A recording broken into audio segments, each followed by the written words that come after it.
Ora, então, boa tarde a todas e a todos. Uma vez mais, bem-vindos aqui ao nosso espaço designado O Presidente Responde, um espaço destinado a responder a questões que são colocadas por os munícipes. Esta semana temos 5 munícipes que colocam aqui várias questões.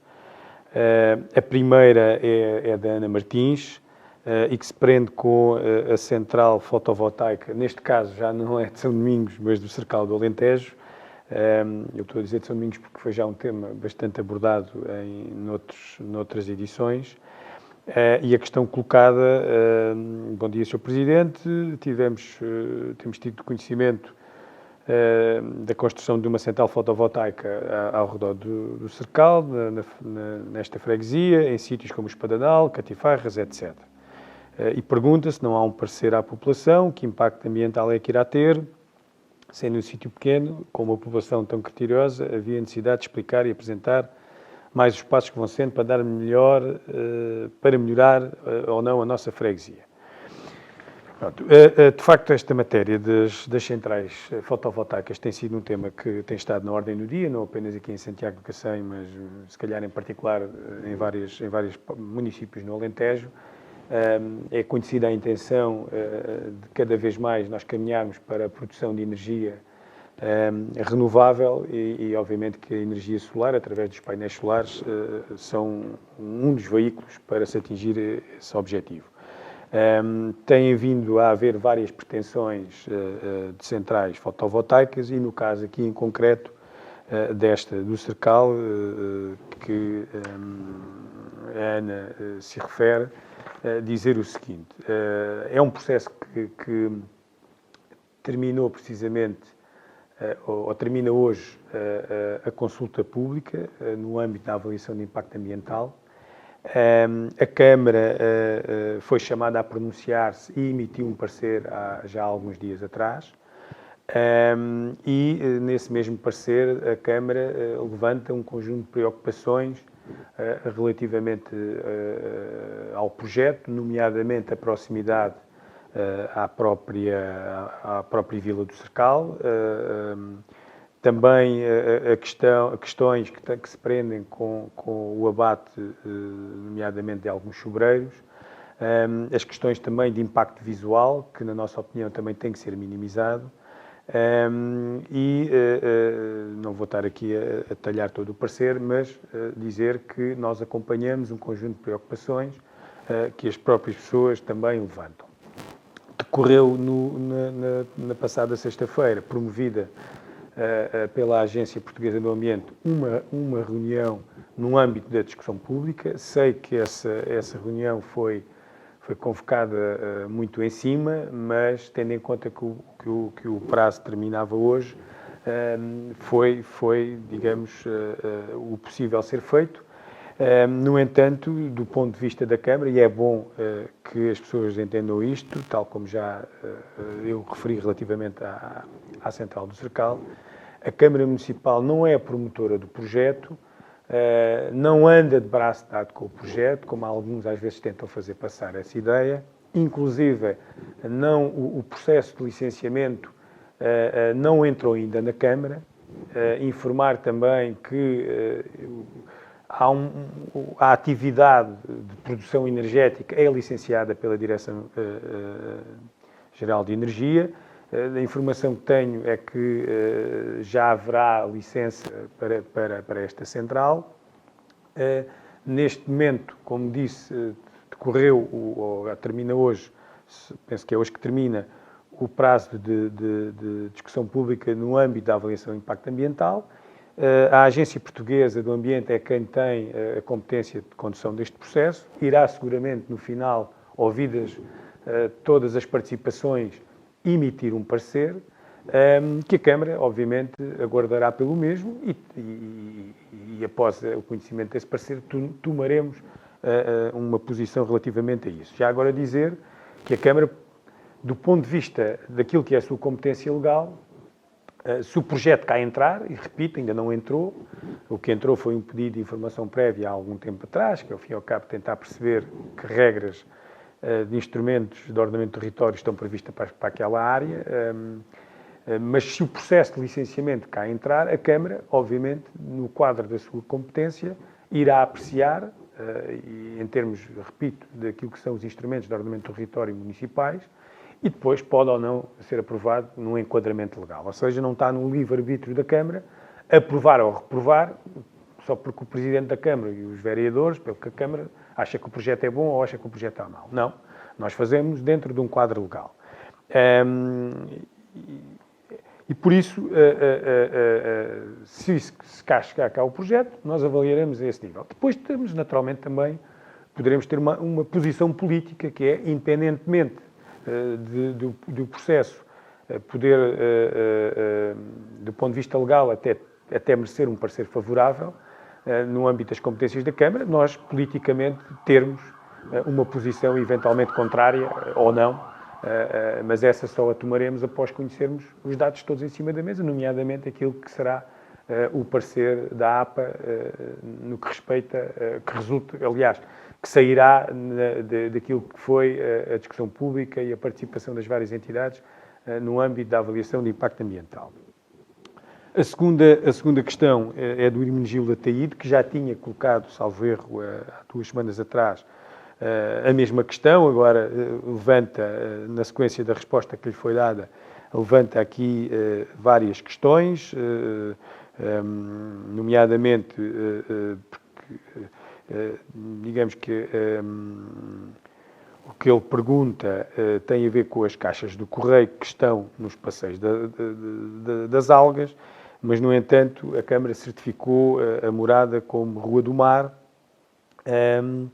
mas digamos que os Correios, só recuperando aqui um pouco aquilo que foi há 2 semanas atrás, os Correios consideram que é o Passeio das Algas porque as caixas de correio estão lá atrás.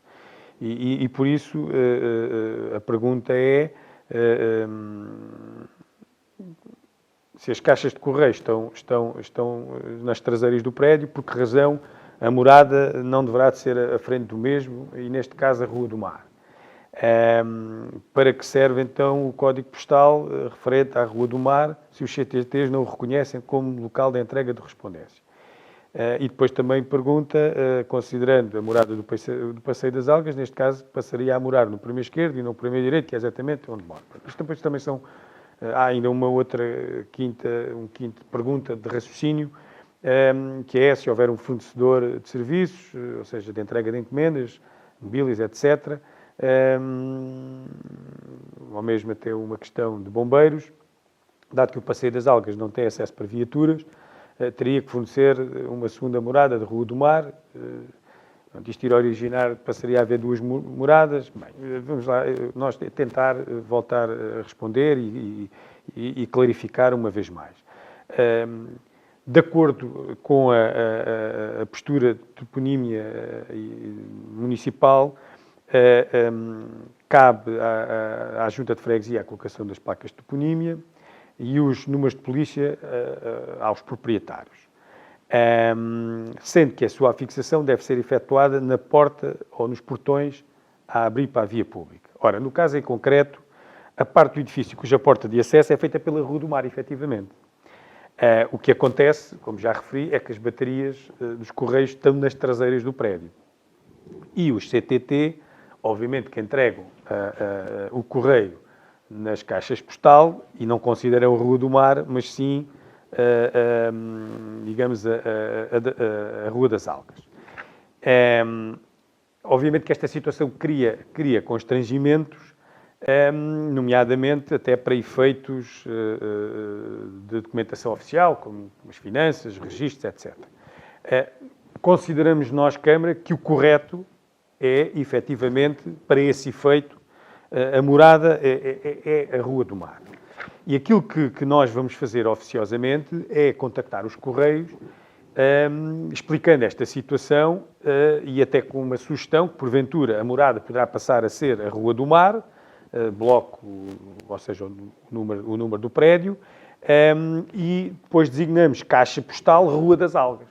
Ou seja, para que, do ponto de vista da caixa postal, os Correios fiquem com esse dado para que não haja dúvidas relativamente a essa matéria.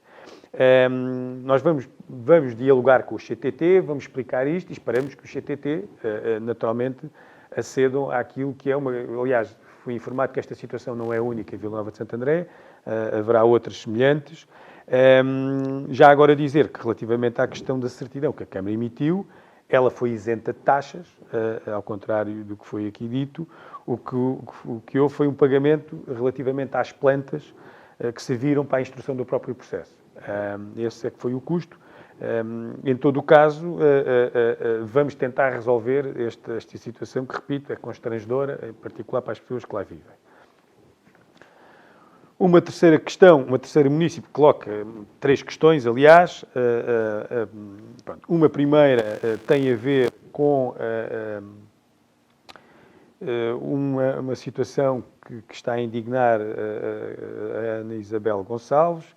Considera que há uma estrada que liga a Judia aos Machados, que está em mau estado de abandono. Diz que recentemente esteve no local uma maniveladora, mas que não fez a reparação e não compreende porquê. Diz também que já há algum tempo que reclama relativamente aos constrangimentos que esta estrada acarreta. E depois diz que, Sr. Presidente, o município não se limita à zona mais povoada, mas também às zonas rurais. Bem, primeira questão da estrada em si. Efetivamente, os serviços foram lá agora, depois desta sua reclamação, e a informação que eu tenho, eu não tive a oportunidade de conseguir lá passar, mas conheço o local. E a questão da da niveladora, de facto, a niveladora esteve prevista para ir ao local, mas digamos que a estrada não tem a largura suficiente, ou seja, não é adequada para os trabalhos de niveladora. Aquilo que está previsto é até a Junta de Freguesia, em conjunto com a Câmara, intervirem na estrada, resolver nomeadamente alguns dos buracos. Segundo a informação que tenho, a estrada, ainda com alguns problemas, está circulável, nomeadamente a fiscalização que lá foi com um carro ligeiro e segundo a informação que tenho, passou perfeitamente. É certo que tem alguns buracos e é isso que nós vamos tentar regularizar as zonas que estão em pior estado.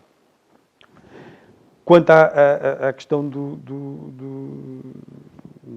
que a Câmara não olha pelas zonas rurais, ora, se não olhasse pelas zonas rurais não tínhamos ido lá. Aliás, na freguesia de Santo André, a niveladora tem andado lá a reparar imensos caminhos rurais. Nós pavimentámos, não há muito tempo, vários caminhos rurais no município e também nesta zona aqui da freguesia de Santo André.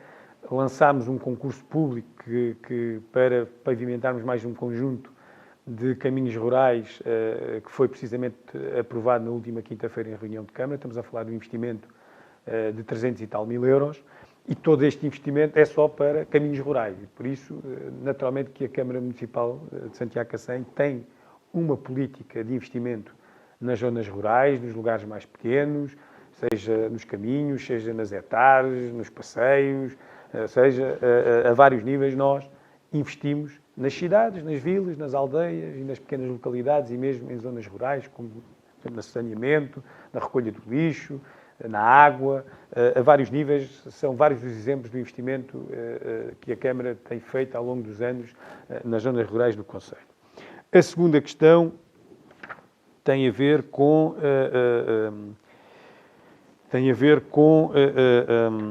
a estrada alcatroada, desde a Galiza até ao Deixa o Resto, que se encontram com arbustos que fazem parte das propriedades privadas e invadem o espaço da estrada e diminuem a sua visibilidade, colocando em risco a circulação de peões e viaturas.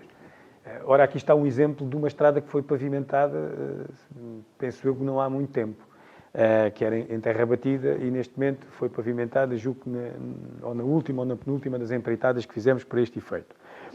Quanto a esta questão e esta preocupação que de facto se confirmava, neste momento o problema, segundo a informação que tenho, que está resolvido, ou seja, os proprietários fizeram a limpeza dos arbustos recentemente, pelo que neste momento, segundo a informação que eu tenho aqui, já não oferece perigo para a visibilidade de automobilistas e pilões que circulam por esse caminho municipal. Depois, um terceiro problema é a existência de uma caixa de chão na zona da Judia, que é no primeiro caminho, julgo eu. A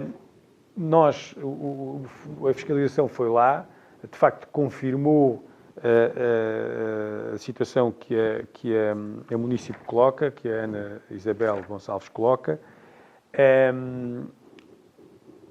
Aparentemente o caminho é público, por isso é que a Câmara e a Junta estão lá a intervir, e sendo o caminho público, aquela caixa não pode estar ali e aquilo que vai acontecer é que a Câmara vai dar uma ordem de remoção ao proprietário para retirar de lá a caixa e colocá-la dentro da sua propriedade. Há aqui uma dúvida que o caminho, de facto, porventura, não ser público. A Câmara, aparentemente, ele é público e vicinal. Vicinal significa que é da gestão da freguesia e não do município. Em todo o caso, esta é uma questão que nós vamos apurar com mais detalhe, para também não estarmos a dar uma ordem de remoção que seja ilegítima. Mas, aparentemente, o caminho é público, por isso é que estamos lá a intervir sem oposição de ninguém. E se assim for, não havendo dúvidas sobre isso, nós vamos dar ordem de remoção dessa mesma caixa, como já referi. Uma quarta questão é do Ernesto Santos Gonçalves, prende-se com uma situação em Ermidas do Sado, em que, segundo o Sr. Ernesto Gonçalves, que tem uma propriedade, uma casa nas Ermidas, e que, em frente ao seu portão, houve aqui em tempos atrás uma intervenção na calçada e que ela ficou levantada e por isto a propósito de uma intervenção que foi feita de substituição de condutas de água. A calçada ficou mais alta que o pavimento do portão e digamos que isto cria constrangimentos, nomeadamente à drenagem das águas. Dizer que a informação que eu tenho, isto é uma situação que é da responsabilidade da Junta de Freguesia, foi quem interveio nesta obra. A informação que eu tenho por parte do Presidente da Junta é que a situação ficou resolvida na passada sexta-feira. Aliás, terá havido um contacto entre o Presidente da Junta com o Sr. Ernesto e a informação que tenho é que o problema estiver resolvido. Se não estiver resolvido, peço-lhe que volte a mandar-nos um e-mail a dizer que não está resolvido, para depois nós voltarmos a ver com a Junta de Freguesia a resolução definitiva. Mas, aparentemente, a situação estará resolvida.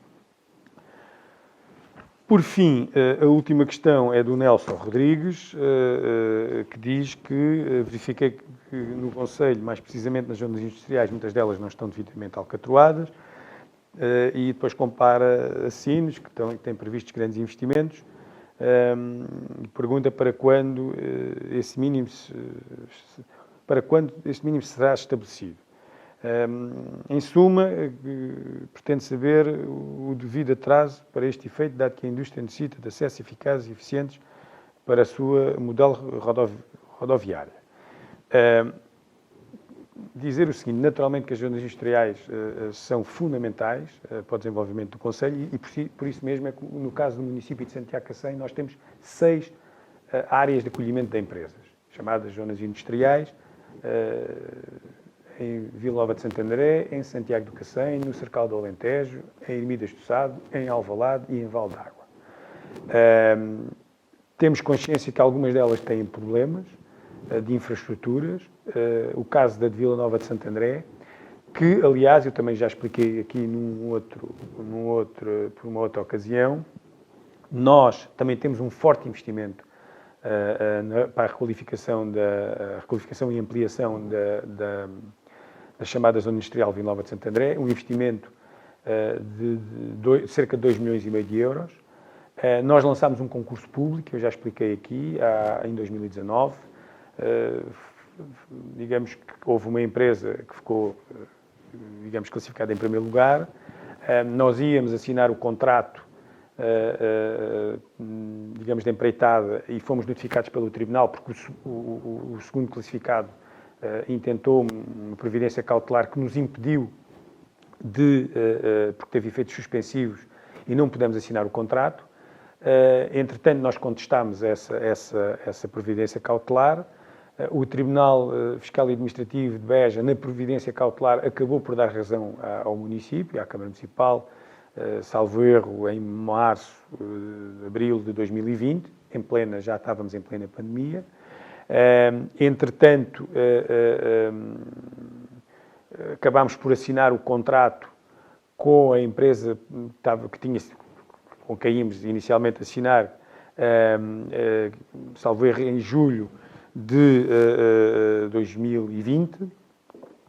Entretanto, tendo em conta o volume de investimento, a obra, para começar, tem que ter um visto prévio favorável do Tribunal de Contas, e o Tribunal de Contas levantou-nos um conjunto de questões relativamente ao processo que estava em tribunal. Porque a ação principal ainda decorria no Tribunal, nós só tinha havido uma decisão sobre providência cautelar, e, de acordo com a lei, após a assinatura do contrato, tem que haver uma consignação no prazo de 6 meses.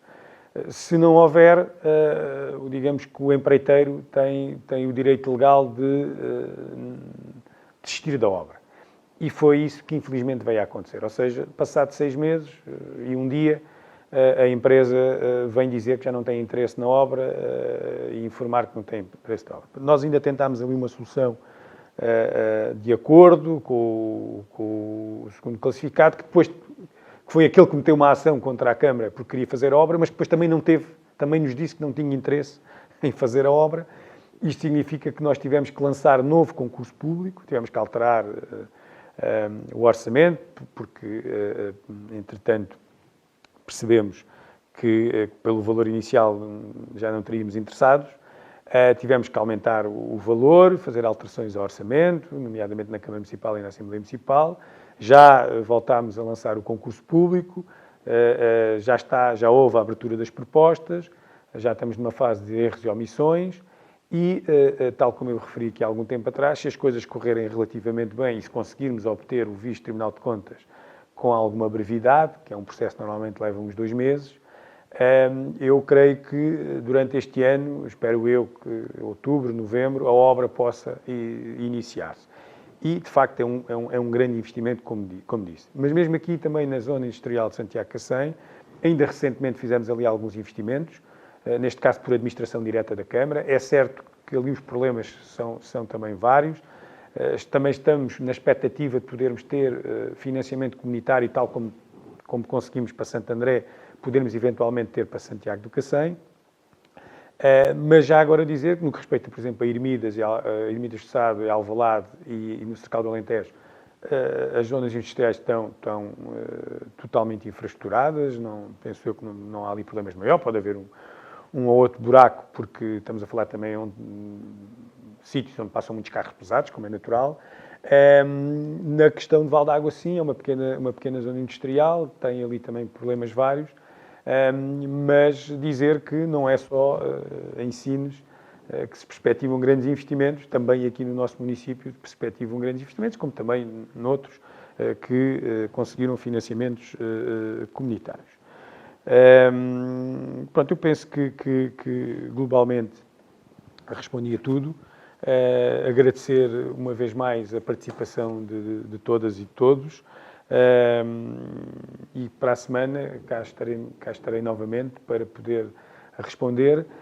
Reitero sempre esta situação, independentemente deste programa, há os canais, outros canais normais em que as pessoas podem interagir com a Câmara e com o Presidente da Câmara, seja por e-mail, seja por, digamos, marcação de atendimento com os eleitos, o Presidente ou vereadores ou com os serviços técnicos, seja por telefone. Nós continuamos a viver ainda num estado de pandemia, continuamos a ter aqui a obrigação de ter o atendimento pré-marcado. Por isso o conselho que dou sempre é que as pessoas, antes de dirigirem à Câmara, marquem previamente, liguem para cá ou mandem um e-mail a pedir a marcação de uma reunião, seja até para pagar água, por exemplo, deve ser pré-marcada. Aproveito este espaço também para informar as pessoas, reiterar a informação e, naturalmente, que estamos cá para explicar, tentar explicar às pessoas e responder e ajudar naquilo que, obviamente, está ao alcance das nossas competências. Uma boa tarde a todos e até para a semana.